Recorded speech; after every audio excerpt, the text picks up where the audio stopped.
Sementara itu, Forum Kades Lurah se-Kota Denpasar melarang peserta parade ogoh-ogoh untuk mengkonsumsi minuman keras serta menyembunyikan mercon atau petasan pada saat malam penggerupukan. Di samping itu, warga Desa Pekraman juga diminta melaksanakan catur berata penyepian dengan penuh kesadaran.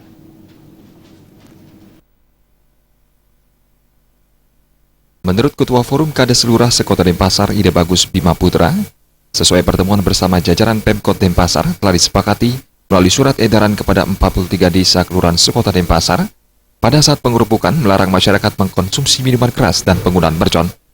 Hal ini dilakukan untuk menghindari terjadinya gesekan bahkan keributan akibat miras. Tiap Banjar juga dihimbau melakukan arak-arakan ogoh-ogoh di wilayah desa Pekraman masing-masing.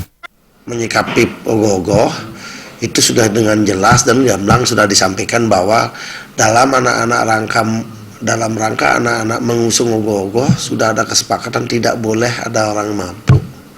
Ya, karena jelas tidak boleh meminum minuman keras karena parade ogoh-ogoh itu sudah juga dinilai baik dari segi pada waktu membikinnya dan juga pada waktu prosesi mengaraknya.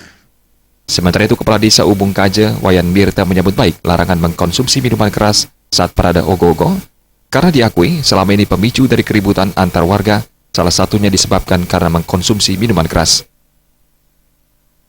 Kami di desa bersama Desa Pekraman, Jeroben Desa menghimbau bagaimana anak-anak muda kita yang trennya biasanya pada malam penggerupukan itu kalau tidak on sedikit tidak happy, tidak enjoy begitu ya. Jadi kami pun jujur sudah dengan mewanti-wanti dengan Jeroben Desa melarang dalam hal ini untuk tidak minum minuman keras apalagi di pinggir jalan.